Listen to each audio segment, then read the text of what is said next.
Good morning, magandang araw mga ka-viewers. Ayan mga ka-viewers, nandito tayo sa city. Tapos, nandito tayo sa gitna ng highway. Napunta ako dito kasi mayroon akong pinuntahan. So ngayon, may puntahan na naman tayo. Papunta tayo ng aming client. Kasi mayroon tayong pinagkaabalahan, mayroon tayong security agency, kaya kailangan natin puntahan yung client na nag-request na mag-post ako ng isang security guard. So ayan, yung security guard is nandoon na doon. So puntahan lang natin para mag-endorse ng papel. Ito yung papel na ginawa ko para endorsement sa ating new guard.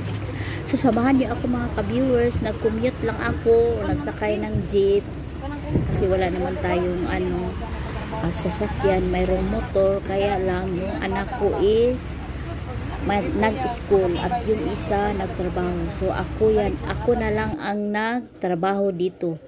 So ayan mga ka-viewers, samahan niyo ako at please stay tuned. So ayan, ito mga ka-viewers, tapos tayo nag-endorse ng guard. So hindi na lang tayo nag-video doon kasi bawal at saka may privacy din ang ating client. So ito na lang ang dalawang guard natin ang binibidyohan. Yung isa dyan is pa-out na, kaya ini-instructionan niya yung isa nga pain para kung anong dapat gawin niya habang siya ay naka-duty. So ayan mga ka-viewers, ito yung mga security guard natin na kahit paano is diehard din yan sa atin, hindi lumalayas at hindi nag-apply ng ibang agency. So thankful na lang tayo mga ka-viewers. So ayan mga ka-viewers, mga kamami, as you can see, nagsakay na naman tayo ng pampasahirong jeep.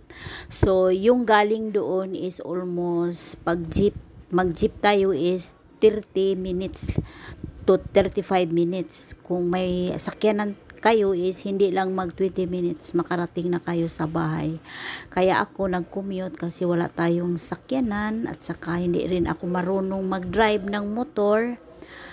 So ayan, ito ma'am kamami, magbiyahe na tayo pa uwi at thank you for watching and please subscribe, like and comment and press the bell button para updated kayo sa aking mga new upload.